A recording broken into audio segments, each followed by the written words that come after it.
السلام عليكم ورحمة الله وبركاته. الحمد لله رب العالمين والصلاة والسلام على أشرف الأنبياء والمرسلين وعلى آله وصحبه أجمعين. أما بعد، أعوذ بالله السميع العليم من الشيطان الرجيم. بسم الله الرحمن الرحيم. يا أيها الذين آمنوا كتب عليكم الصيام كما كتب على الذين من قبلكم لعلكم تتقون. سورہ بقرہ آیت نمبر 183. محترم ناظرین، آج کے اس درس میں میں آپ کو روزہ کا معنی مفہوم، روزے کی فرضیت، رمضان کی وجہ تسمیہ اور روزے کی اہمیت کو مختصر طور پر بتانے جا رہا ہوں۔ روزہ کو عربی زبان میں صوم کہتے ہیں اور صوم کا لفظی معنی امساک یعنی رکنے کے ہیں، جبکہ اصطلاح میں روزہ کی تعریف یوں کی گئی ہے: الامساک عن الاکل والشرب وجماع النساء وصائر المفطرات بنیت التعبد للہ من طلوع الفجر الى غروب الشمس، یعنی صبح صادق سے لے کر غروب آفتاب تک اللہ تعالیٰ کے لیے عبادت کی نیت سے کھانے پینے اور عمل مباشرت کے علاوہ تمام مفطرات یعنی روزہ کو توڑنے والے اعمال سے رکے رہنے کا نام روزہ ہے۔ حوالہ کے لیے الفقہ علی المذاہب الاربعہ، جلد نمبر 1، صفحہ نمبر 453۔ رمضان کے روزے کی فرضیت ماہ شعبان سن 2 ہجری میں ہوئی، جیسا کہ اللہ تعالیٰ کا قول: یا ایھا الذین آمنوا کتب علیکم الصیام کما کتب علی الذین من قبلکم لعلکم تتقون۔ سورہ بقرہ آیت نمبر 183 سے ہوتا ہے۔ اسی طریقے سے رمضان کی وجہ تسمیہ کے سلسلے میں بہت سارے اقوال ہیں، ان میں سے ایک قول میں آپ کے سامنے ذکر کروں گا۔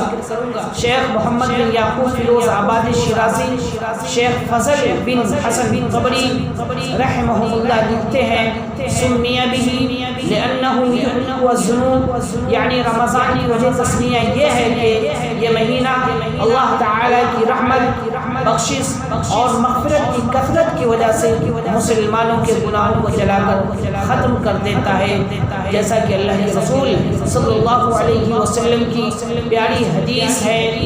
اللہ کے رسول صلی اللہ علیہ وسلم نے ارشاد فرمایا: من صام رمضان ایمانا واحتسابا غفر له ما تقدم من ذنبہ، یعنی جس شخص نے رمضان المبارک کا روزہ ایمان کی حالت میں اللہ سے سوال کی نیت کرتے ہوئے رکھا تو اللہ تبارک و تعالی اس کے گزشتہ خطاؤں کو مٹا دیتا ہے۔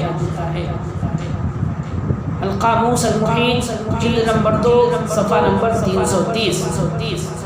اسی طریقے سے ہم جانتے ہیں کہ ماہ رمضان یعنی ماہ رمضان کے روزے کی اسلام کے اندر بڑی فضیلت ہے، چونکہ روزہ اسلام کی ان اہم 5 بنیادوں میں سے ایک ہے جس پر یقین و عمل کیے بغیر ایمان کی تکمیل ناممکن ہے۔ یہ وہ مقدس عبادت ہے جس کے ذریعے سے انسان اللہ رب العالمین کا تقرب حاصل کرتا ہے۔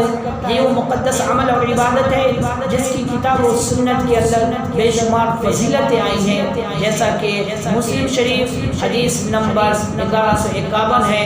حضرت ابو ہریرہ رضی اللہ تعالیٰ عنہ کی حدیث ہے، بیان کرتے ہیں اللہ کے رسول صلی اللہ علیہ وسلم نے ارشاد فرمایا: کل عمل ابن آدم یضاعف الحسنة 10 أمثالها إلى 700 ضعف۔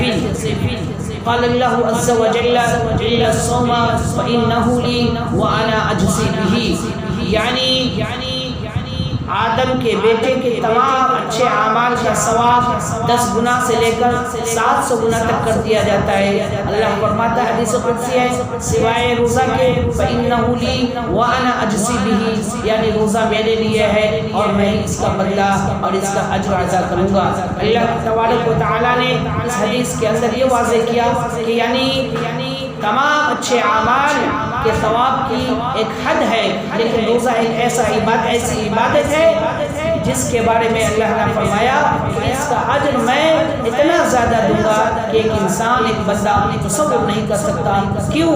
اس لیے کہ یدع شہوتہ وطعامہ من اجلی، کہ ایک بندہ اپنے خواہشات اور اپنے کھانے پینے کو صرف میری رضا کے لیے چھوڑ دیتا ہے۔ اور اسی طریقے سے دوسری حدیث بخاری شریف حدیث نمبر 3017 میں حضرت سہل بن سعد رضی اللہ تعالیٰ عنہ سے روایت ہے، انہوں نے فرمایا فی الجنت ثمانیۃ ابواب فیہا باب یسمى الریان لا يدخلہ الا الصائمون، کہ جنت کے اندر 8 دروازے ہیں اور ان میں سے ایک دروازہ ایسا ہے جس کا نام ریان ہے، لا يدخلہ الا الصائمون۔ اس اسپیشل دروازے اور ایک خاص دروازے سے صرف وہ اللہ کے وہ بندے داخل ہوں گے جنہوں نے دنیا کے اندر رمضان المبارک کا بابرکت مہینہ پایا ہو، اور اس بابرکت مہینے کے اندر اللہ رب العالمین نے جو مومنوں اور مسلمانوں کے اوپر رمضان کے روزے کو فرض کیا، اس کے رکھنے کا اہتمام کیا ہو، تو اللہ تبارک و تعالیٰ نے ایسے لوگوں کے لیے جنت کے اندر ایک اسپیشل دروازہ تیار کر رکھا ہے جس سے قیامت کے دن انشاءاللہ وہ لوگ داخل ہوں گے۔ اسی طریقے سے اس کی فضیلت بیان کرنے کے لیے یہ حدیث بھی کافی ہے۔ اللہ کے بخاری شریف حدیث نمبر 37 ہے، اللہ کے رسول صلی اللہ علیہ وسلم نے فرمایا من صام رمضان ایمانا واحتسابا غفر له ما تقدم من ذنبه، کہ جس شخص نے رمضان المبارک کا روزہ ایمان کی حالت میں اللہ رب العالمین سے ثواب کی نیت کرتے ہوئے رکھا تو اللہ تبارک و تعالی اس کے گزشتہ خطاؤں کو مٹا دیتا ہے۔ اتنی ساری فضیلتیں روزے کی اہمیت کی ہے، تو ہم مسلمانوں کو چاہیے کہ اس بابرکت مہینے کے اندر اللہ رب العالمین کی رضا کو حاصل کرنے کے لیے، اپنی مغفرت کو طلب کرنے کے لیے، اور کل قیامت کے دن خاص دروازے سے جنت میں داخل ہونے کے لیے اس کا اہتمام کرنا چاہیے۔ اللہ تعالیٰ سے دعا ہے اللہ رب العالمین ہمیں روزہ رکھنے کی توفیق عطا فرما۔